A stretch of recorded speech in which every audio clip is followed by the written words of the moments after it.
अगर आप ये वीडियो YouTube पर देख रहे हैं तो हमारे चैनल को सब्सक्राइब करें और बेल आइकन को दबाना ना भूलें।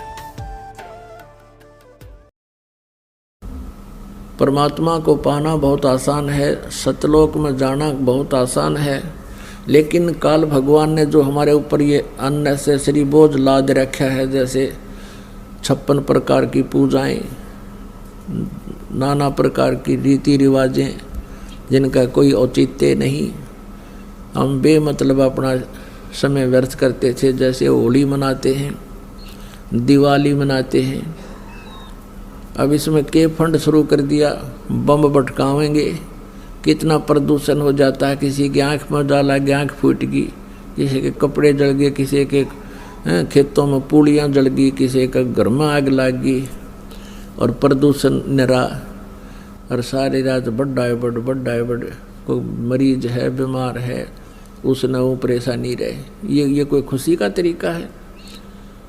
और फिर उद्देश्य क्या? बोला इस दिन भगवान श्री राम सीता ने लेकर आया था, दिवाली वाले दिन वापस आया था, और वह गई भी तो थी काटी उसने 2 साल बाद से। फिर वो क्यों ना मनाया जिस दिन वह माँ दुखी रही, सारी उम्र तंग पाई? इस एक दिन के दिवाली वाले दिन ने के दे दिया सीता जी को, आजीवन भटकती रही, एक जंगल में टाइम पास किया, 2 बच्चों को लेकर के रहती थी। तो ये काल ने हमें ऐसा बना रखा है कि हम या तो भक्ति करें, नहीं करें तो ड्रामा सा करें, बस फिर इनको डाल दे इसमें 84 लाख क्यों नहीं। तो पुण्यात्माओं, परमात्मा कहते मेरे हंसा भाई, हंस रूप था जब तू आया, अपना स्वरूप भूल में भूलाता ते जीव कहाया। उस समय तू आया तो बहुत धनी था, अब तू निर्धन हो गया, अब तूने फिर से धनी बनना है, तभी तुम सतलोक जा सकता हो। जितनी कमाई लेकर आया था पुनों की, राम नाम की भक्ति, उतनी ही तो सैचुरेट हो जाएगा, भक्ति के धन से परिपूर्ण हो जाएगा जब वापस जाएगा। और उसके लिए कितना आसान, एक श्वास की कीमत बता दी, होय होय। तो पुण्यात्मा आप कितनी पूंजी लेकर आए थे, हिसाब ला लेना। और ये सिमरन आजीवन करते रहोगे, जब तुम भक्त सतलोक जाने योग्य होगे तो हम कितने धनी थे, अब हमने किस प्रकार उतना ही धनी बनना है। और वही परमात्मा की वाणी यानी सच्चिदानंद घनब्रह्म की वाणी तत्व ज्ञान बता रहा है कि नाम उठत नाम बैठत नाम सोत जागबे, नाम खाते नाम पीते नाम सेती लागबे। फिर बताते हैं कि राम नाम रटते रहो। कौन सा नाम? ये 3 मंत्र का राम नाम रटते रहो जब तक घट में प्राण, यानी आखिरी सांस तक। कभू तो दीन दयाल के बिनक पड़ेगी कान। तो कहने का भाव यह है कि जो गीता ज्ञान दाता कहता है कि मेरा एक ओम मंत्र है, नथिंग एल्स, इसके अतिरिक्त और कोई मंत्र जाप करने का नहीं है। जो तुम और करते हो, ओम नमः शिवाय, ऐसे ऐसे अपने आप बना रहे हो, विष्णु जी का सहस्रनामा, ये कोई मंत्र नहीं है जाप करने के। हरे कृष्ण हरे राम राधे श्याम सीताराम राम राम, ये मंत्र नहीं है।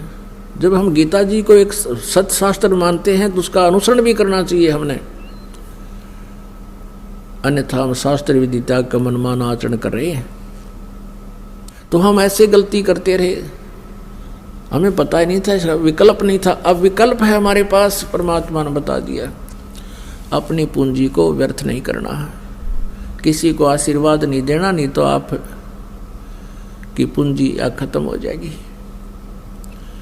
आपको आपने किसी के हाथ पे, सिर पे हाथ रख भी नहीं रखना, आपकी पूंजी जाए। पहले तो आप भी खाली थे और अगला भी खाली था, अब खाली बर्तन एक दूसरे को करें जाओ, न उसमें क्या आना जाना था, कुछ भी नहीं था। तो पहले तो आप किसी ना आशीर्वाद दो थे, ना अगले का कुछ लाभ होना, ना आपका हानि होनी थी, वो तो न्यों का न्यों थे, पैरेलल थे, अब तो दोनों खाली।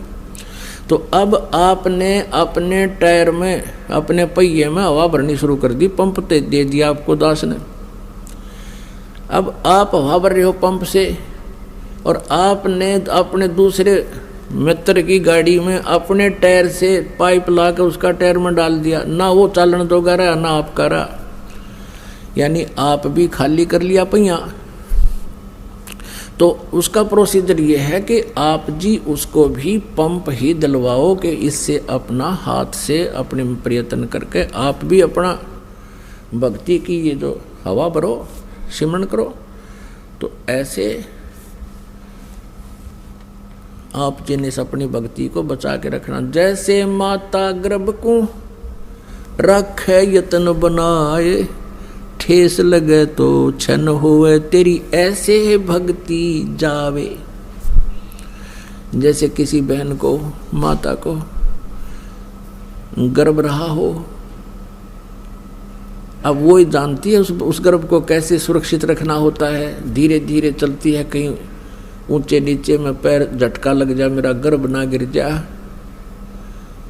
रात के समय भी, सोते समय, करवट बदलते समय भी उधड़ के पड़ती है, कहीं बच्चे पर दाब ना आएगी हो। खाने पीने में भी कंट्रोल, संयम रखती है, तब वो एक पुत्र या पुत्री रूपी लाल प्राप्त कर लेती है।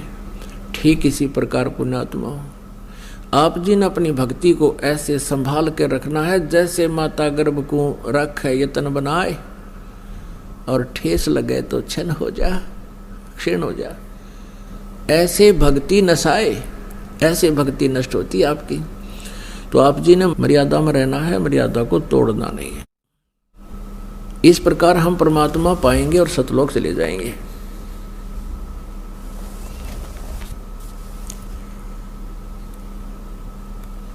और जैसी हम भक्ति करते रहेंगे उतना ही हमें लाभ मिलता रहेगा।